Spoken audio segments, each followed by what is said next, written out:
All right, welcome back, everybody, to another episode of the California Underground. I'm your host, Phil. Today, I have a guest, Jenny Rae La Roux. Did I say that correctly? You nailed it. Well done.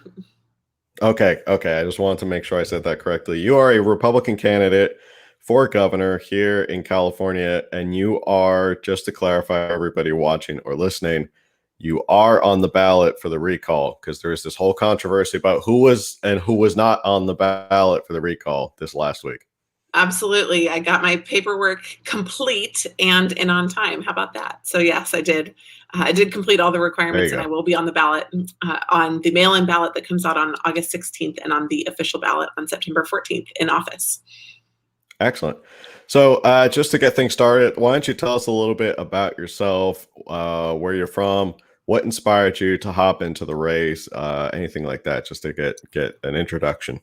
Well, as with many things, it's multi-layered, but I'll just give first my biographical background and then a little bit of the background of how I got involved. I'm a businesswoman. I've been running businesses for 20 years. I started my career with Bain & Company as a consultant, and then I moved to build two businesses with other people, one in energy and one in payments. And then 9 years ago, I purchased my own tech company. It was small at the time, but I've grown it to a global leader in its field. And so my focus, my entire adult life, has been on cultivating results in the private sector. What I recognized over the course of the last year is that California actually doesn't care about results. We have politicians that care a lot more about promises than they do about problem solving. And so I will walk through today some of those policies and issues and the root causes that I found. But basically, I think what sums it up best is that a few weeks ago, I stayed in someone's home. They were feeding us dinner. We were in the kitchen, and there was a sign that said, "Moms do better research than the FBI." I'm a mom of 3 kids, and I live on a ranch with my kids just outside of Redding, California. My husband is the primary caretaker of our ranch. And last year, when Gavin Newsom closed schools, I thought there has to be another way. My kids were in and are still in a Spanish immersion public charter school. And what they recognized from the administration of the school immediately is that when you have parents that are deemed essential workers and kids with nowhere to go for school, you have 5, 6, and 7-year-olds left home alone. And it was one of the first times that I recognized, just slap in the face, recognized that our state government is not in service to the people of the state. They're in service to themselves. And so it broke my heart to see what was happening in our state. It made me start to look into more of what was happening, what kind of budget issues we have. And let me tell you, it's a nightmare. California overspends and underdelivers, basically in contrast to almost every other state in the country. And these problems that we have in California are fixable. That was what really got me motivated to think about running for office eventually, and ultimately to decide to run for governor now, is that these are fixable problems for a person who will identify them, who will stay true to what the actual issues are, which is that we have lost our ability to freely build a future in California, and we need to be able to live, work, and breathe again. Great. So going over your website and your policies, you might have, and I've been reading a lot of candidates' websites. You might have one of the most comprehensive issues page that really goes in depth onto a lot of things. What are, just like, if you had to give like a 30-second, and I know that's probably really hard, you have to give like a 30-second like elevator pitch of like, these are the things we need to do to fix California that are really the root problems. What would those be?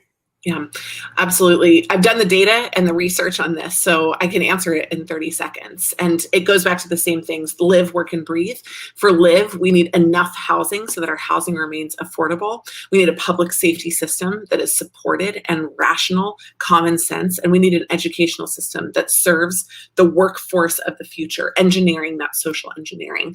We need a work culture that supports businesses with lower fees, taxes, and regulations, and recognizes recognize is that we compete for businesses with other states. And finally, we need shared services and shared resources like water, power, and fire to be managed and not to be renamed as issues that are unsolvable. Things like climate change and drought are unhelpful in actually acknowledging that we as the state have something that we can and must do to manage those resources.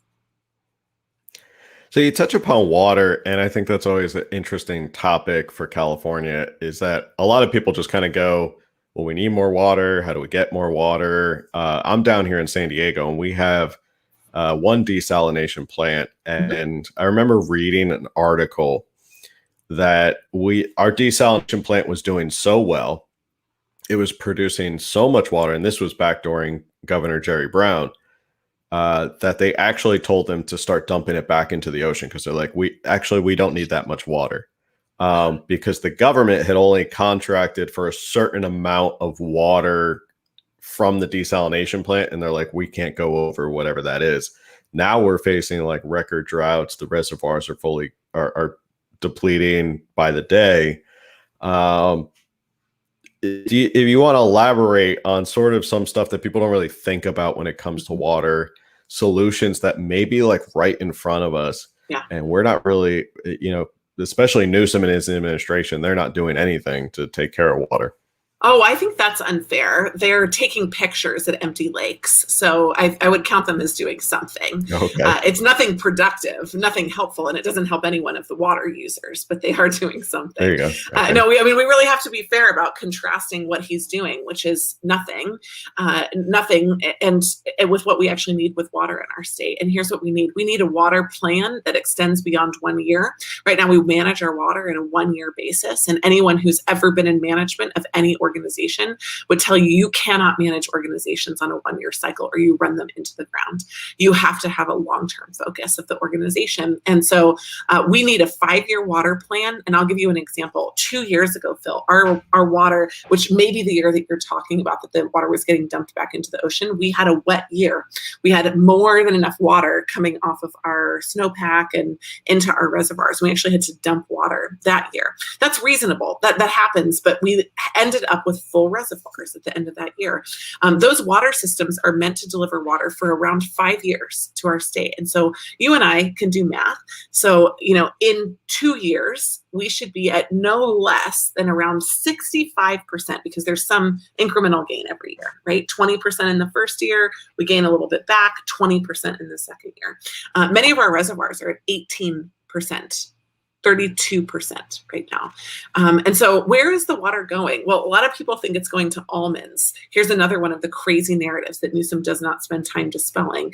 And farmers. Farmers have the least incentive to waste water out of any of us because they are using it to produce a good. Mm-hmm. And so our farmers are actually our most economical water users. But farmers account for 40% of water usage in the state, people for 10, and 50% goes to the Pacific Ocean through the Delta. And so what we are not doing that we should be is we should be turning on the pumps in the Delta that are there and built to recapture the water that has flowed through for environmental purposes into the reservoir and then therefore be distributed back. We need to build more storage. The last time we completed a major storage project in California was 42 years ago. I was appalled when I found that out. And we do need to add desalination, but desalination is actually our most expensive form of water. It costs about $2,400 an acre foot for desalination, and regular acre foot prices should be around $300 or less. And so storage is actually our best, most economical, most long-term solution. But we also need to stop dumping water out into the ocean just for environmental purposes. We need to acknowledge actually what needs to be done. When you talk about the Delta pumps, is that the famous Delta smelt or whatever that they are always going on about? Uh-huh. Yeah, the smelter most likely extinct. They haven't captured any smelt in the last 3 trawling surveys that went out. And extinction isn't great, but the smelt actually do have relatives. The smelt isn't a singular species. And so the smelt is not extinct only because of the pumps, which is the craziest thesis out there. The water quality in the Delta is very poor. There is sewage that's dumped into the Delta. There are fertilizers. Most fertilizer usage is actually home fertilizer usage that goes into our waterways in California, and those economic and ecological impacts have not been factored in when we've thought about the smelt. So the old process, which was dump water out into the ocean, isn't working with our new ecological ecosystem. So I'm pro endangered species. I think we should save them. I just think that we should have reasonable, measured processes to make sure that our farmers that have paid for water and are feeding America also can get the water that they need. I forget who I was listening to, and they were trying to explain it. I think it was a bunch of comedians were talking about the Delta. They were joking around like the smelt have trouble swimming, so that's why we had to do it. And someone made a joke about like a fish that pretty low on the Darwin sort of scale in So terms true. of survival. So like something's going to get that Delta smelt regardless of whether we pump out water. Yeah, So we're just taking it to a new predator, up in right? Stockton, actually. Yeah, exactly. It's whether it's going to be the pumps or I don't know, whatever gets Delta smelt, but fish that can't swim, island of misfit toys. You're like a boat that doesn't float. That's right. So, like I was saying, I went to college up in Stockton. I was actually just up there visiting last week. So, talking a lot about the Delta and farmers, and that whole Central Valley. It's interesting because I think people forget California is not. I'm from New Jersey originally. People forget that California is not Venice Beach, San Diego, Golden Gate Bridge. That's it. Like there's a lot of farmland. There's a lot of desert. What I call the state of Jefferson, all the way up north. And I think our farmers are really put to the test. And I think that there's a possibility that they're doing well as they are, despite what the rules and regulations are. But I think they could probably thrive even more if a lot of these issues were kind of taken off their back. Do you agree with that, or because we are sort of like the breadbasket of America? We are absolutely the breadbasket of America. Here's the issue. We have career politicians that are running the state. There's no business people that are in, we have 3 of them in our legislature, and God bless them, seriously. But we have career politicians, and here's what they know. Votes are what get you elected, not the businesses in the state. And what's unfortunate about that is that we have a very short-term management process, going back to what I was talking about before. People manage to votes and not to legacy. And so our farmers are 100% under attack, and many of them cannot make ends meet. I mean, these are not wealthy farmers that are heading off to Mexico on private jets. These are people who are working to feed America because that's what they do. It's what they love. It's what they believe is important, and just good salt of the earth people, right?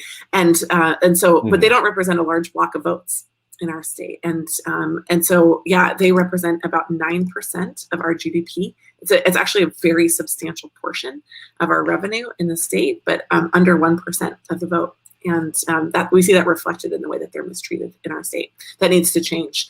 But better management thinks about the big picture, which is that those farmers also create work, they create products and value, and they create ecosystems that distribute our water, that replenish our aquifers. When we drip water onto trees, it actually goes somewhere. It doesn't just get sucked up into the trees, it goes down also into our water tables. And so there's a much bigger picture that we have to keep in mind here. And having people in Sacramento that have never run anything other than a government office or a campaign doesn't get us there.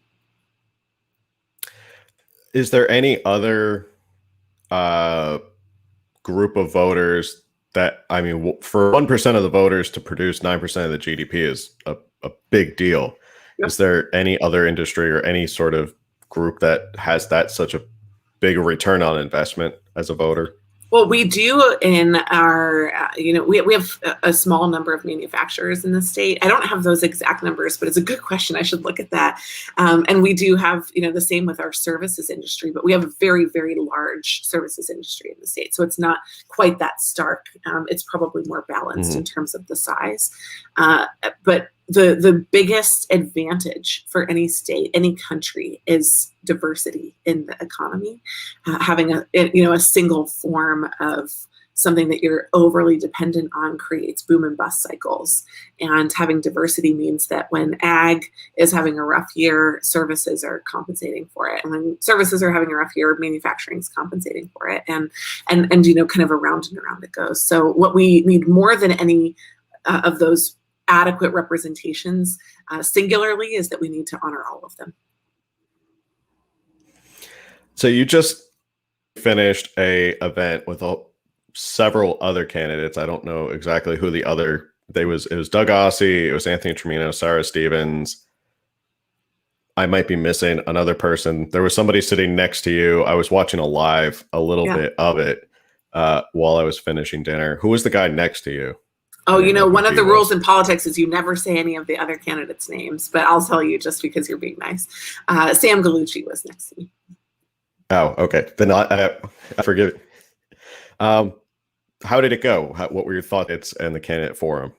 Yeah, I love candidate forums in general. I've found that the other candidates are incredibly respectful. We come from different backgrounds, some from politics, some from non-operating backgrounds. And so my focus in all of the events is to work to bring hope to people that we have solutions to the problems that we face in California. I think that's what makes this election winnable, is not just a tangible enemy that did something really unsavory by locking down the state, but keeping his own family comfortable, and closing restaurants and going out to the French Laundry. So the things that Gavin Newsom represents in our state is a great galvanizing tool. But ultimately, what we need to get this recall done and what we need to build the future of California are solutions. And so, when I walk into any event, I have a game plan for what I want to present, for how I want to present it. I want to present it with honor for the other candidates that are there. It's the talent that we need right now is to present contrast without ripping someone else to shreds. And I think we're looking for that kind of leader. We're hungry for that kind of leader that can actually do that well. So I was excited about the event. I loved it, and I thought it went really well. So being out, you're out, you're speaking to people. It's no secret that Republicans and conservatives are at a huge disadvantage voter-wise here in the state. Are you connecting with a lot of independents and Democrats who are also getting frustrated with what state is and sort of these kitchen table politics issues? That's what I call them, kitchen table politic issues of like healthcare, schooling, being able to afford a home. Are you connecting with a lot of those voters? Are they out there? Are they speaking with you, being like, I agree with a lot of what you're saying. But I never thought about a Republican candidate before. Yeah, I am 50% in the party and 50% outside, which is exactly what you need to be to win the votes that we need in the state. And one of the things that I think is really important to note is that the Republican Party in California before has had a hypothesis that you should pick the most watered down candidate to appeal to the masses. And what that has done is actually not galvanize support, because somebody doesn't stand for anything and then nobody wants to get behind them. So we haven't had people making phone calls and door knocking and walking neighborhoods. So tomorrow night, I'm meeting with a very large group of people in the city of Tustin in Orange County, all Hispanics. And all, actually, there may be 2 that are not registered Democrats. But yeah, I mean, that's exactly what we need to be doing in the state right now, is reaching outside of party lines and saying, if you're not enjoying the current state of the Democratic Party, would you consider a better future in California if someone else can build it for you? And so my job is to demonstrate how I've done that before how I'm a person of my word. For example, I don't cancel events. So last night I had a really big opportunity come up, and I had an event that I'd already committed to, and I went to the one that I'd already committed to. It was the right thing to do. It's the way that you want somebody to lead the state is through the commitment of their word. And so we need to be able to demonstrate that outside of the party, because a lot of people are exhausted by what feels like righteous, sanctimonious Republican rhetoric instead of truthful problem solving for the good of other people. And so one of the things I believe about the Republican Party is that we have the answers and the solutions. One of the things I think we need is a great messenger for those. So let's say we fast forward. Jenny I love fast is forwarding. governor of California. Yes. Let's fast forward to, you're governor after the recall. Day one, what's the number one policy issue you want to work on? And two, how do you get it accomplished with a government in Sacramento that is so deeply entrenched, probably against everything that you stand for? Well, here's the thing. We actually agree on some things, which is that California is not great today. That's where we have to start. But how we get there and what we need to do for the future, we will not necessarily agree on. However, I've worked with people like this my entire life. I've been in almost every situation I've ever been in my life. Somebody doesn't agree with me. And so I relish the opportunity to engage in healthy conflict with people around these really important conversations we have. Let me go to your first question, which was, what do I do my first day in office?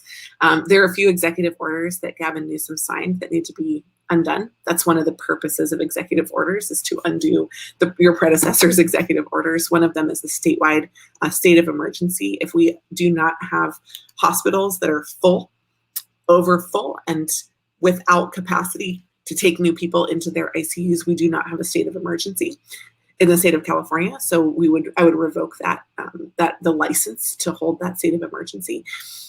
If we do, then I would keep it, but I would focus on really allocating the right resources, not mandating lockdowns, which is what his primary tactic has been. The second thing that I would do is pass a philosophical exemption, probably by executive order, to enable people to attend school without vaccines. I'm pro-vaccine. I'm vaccinated personally. I believe in the vaccine and vaccine technology, but I believe more fundamentally in the right to choose what you put in your and your children's bodies. And people are citing that as one of the reasons they are leaving our state.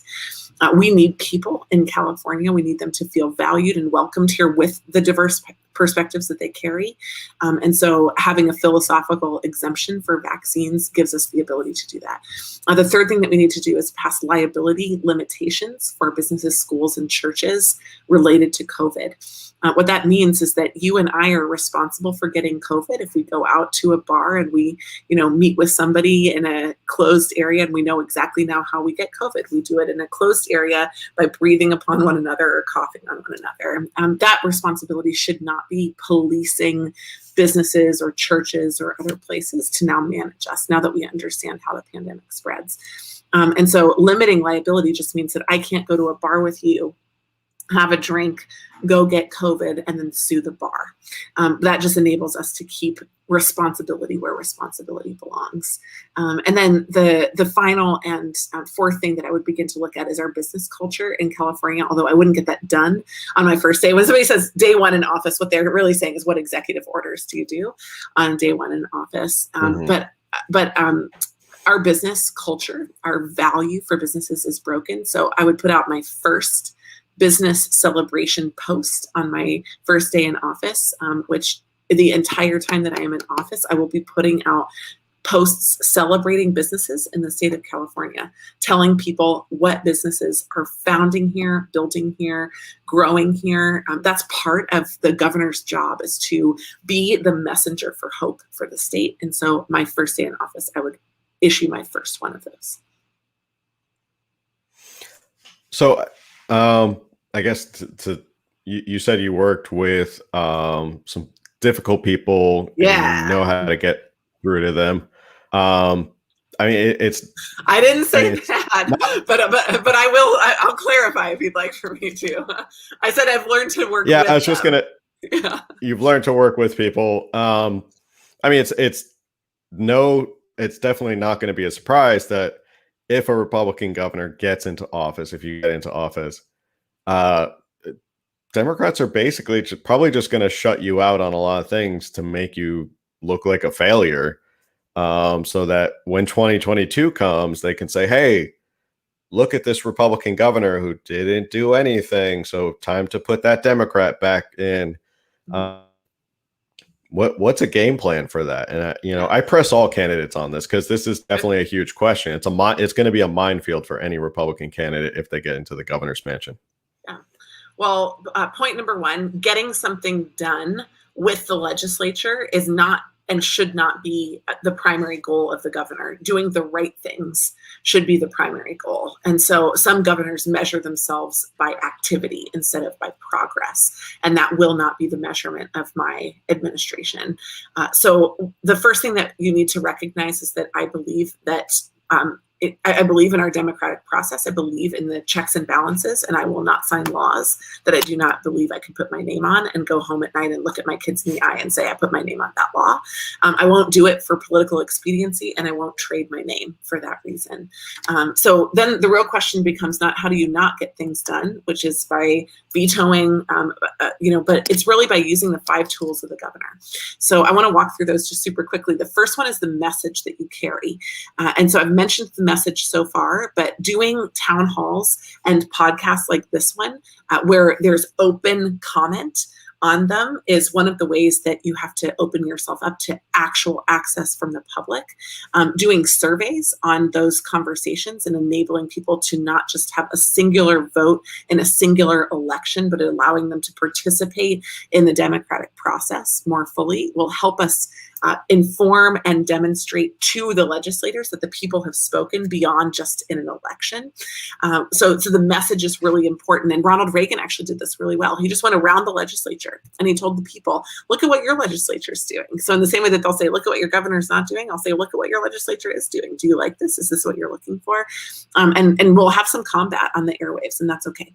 The second thing that a governor can do is budget. So the governor's budget is actually initiated from the governor's office. The departments of the state don't fund until that budget is passed. And so what we want is a check and balance on the budget. We do not want 2 groups that are both funded primarily by unions to be led into a budget process that just is colluding because it leads to corruption and waste and mismanagement. So again, we need a balance in that. I need to propose a budget that I know that they won't pass, so that we can get closer to a budget that I think we actually will have inside the state. So budget negotiations are a key one. I will have some key appointments. I'll have my staff. And I actually, at the beginning of my campaign, reached out to the legislators and I said, I look forward to working with you when I become the governor of California. It was probably a little bit non-traditional to do that, but I believe in keeping an open door and opening up the conversation. So if they want to yell at me, that's fine. I'd rather them do it in person than in the public eye. I have executive orders, as I've also mentioned. And then the final thing that I think is not often enough used is the administrative justice department. So we don't file lawsuits that we should on behalf of the people of California. In fact, the legal system has been used to protect Gavin Newsom from the people of California, which is a complete mismanagement and a constitutional violation. So what we need is, for an example, when the feds don't turn on their Delta pump, we need somebody to sue for that on behalf of the people of California. So there are lots of things, lots of tools. Out of the 5 tools, I've got lots that I can use for the state of California to get many things done. But the ultimate thing that I just want you to know is that my job is to get the right things done, not just to get things done. And so my focus will not be on activity, it will be on progress. Okay, so a couple more questions and I'll let you go because I know you're very busy. I don't want to take up time. We're going to fast forward again. Okay. This time we're going to fast forward to August of 2022. Yeah. You're campaigning. What's your shining accomplishment because you only have like 14 months to get something done. What's your shining accomplishment that you can go to voters in 2022 and say, this is what I did. This is why you should put me back into office. One policy, one thing that you accomplished that you think will sway voters and show you're worth another chance, another 4 years. No policy, just results.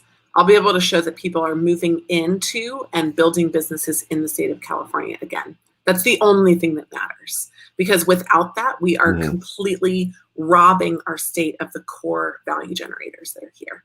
So I will be able to go to them and I will say, we reverse the population decline, we reverse the business exodus.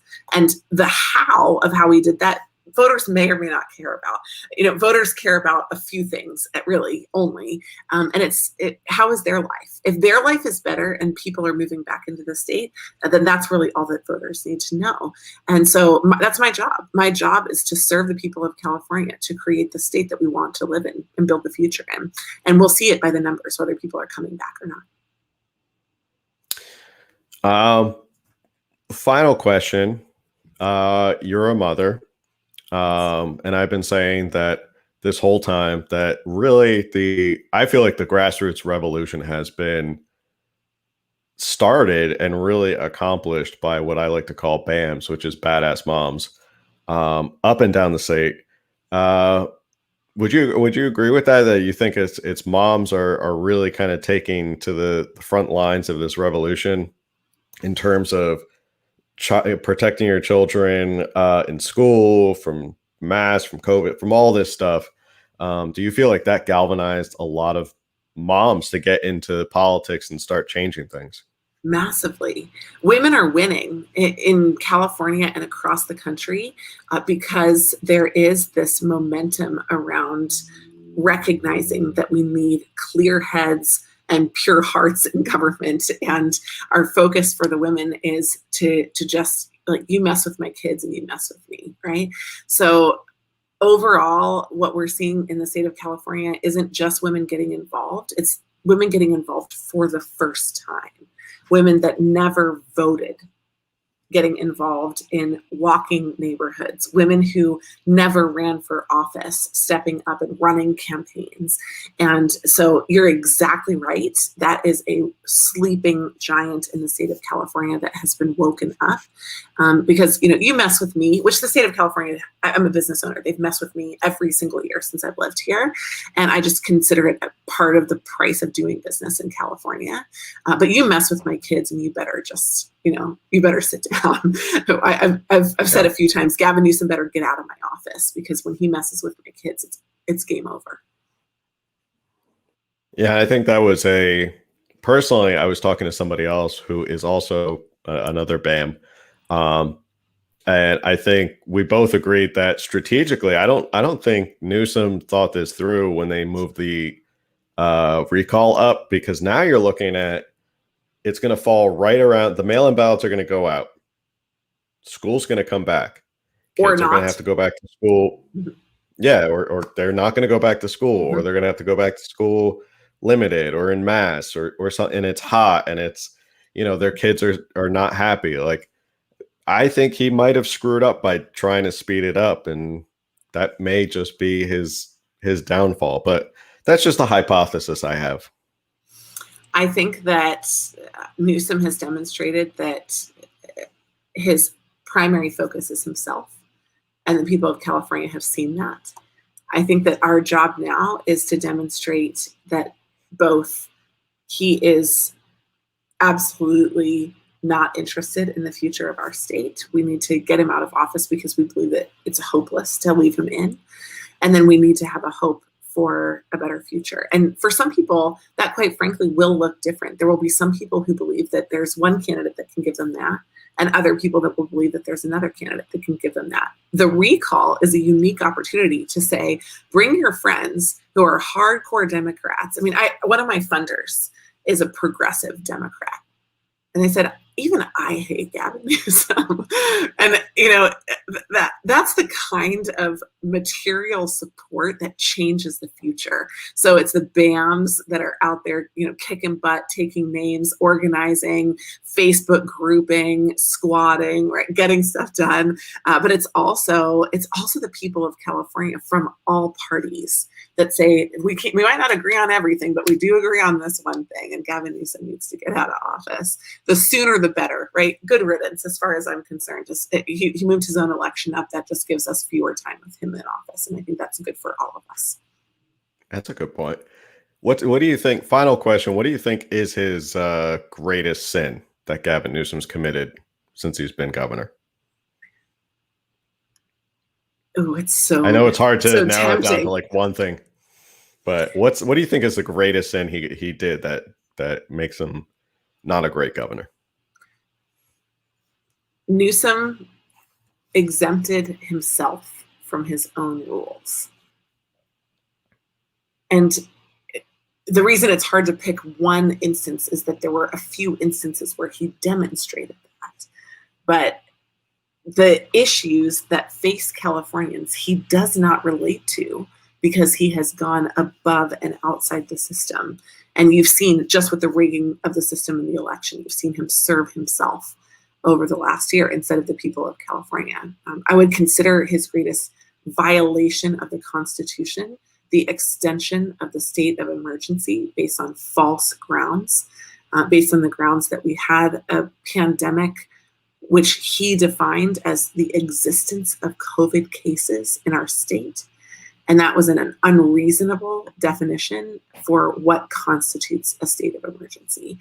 So, you know, while I believed in the first state of emergency and at that point was in support of his actions, he over time completely violated his constitutional powers by exempting himself from the very things that he was asking others to do with no grounded basis. It's a good answer. Thank you for coming on. Where can people find more about you, support you, donate, Fantastic. all that stuff?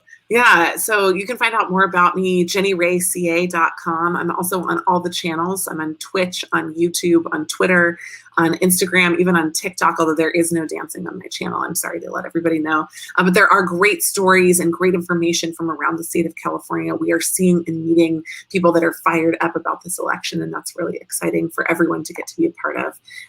And you can also just write us, hello@JennyRaeCA.com, and I'll just spell that in case you guys are interested. It's JennyRae. My name you can see on the screen here.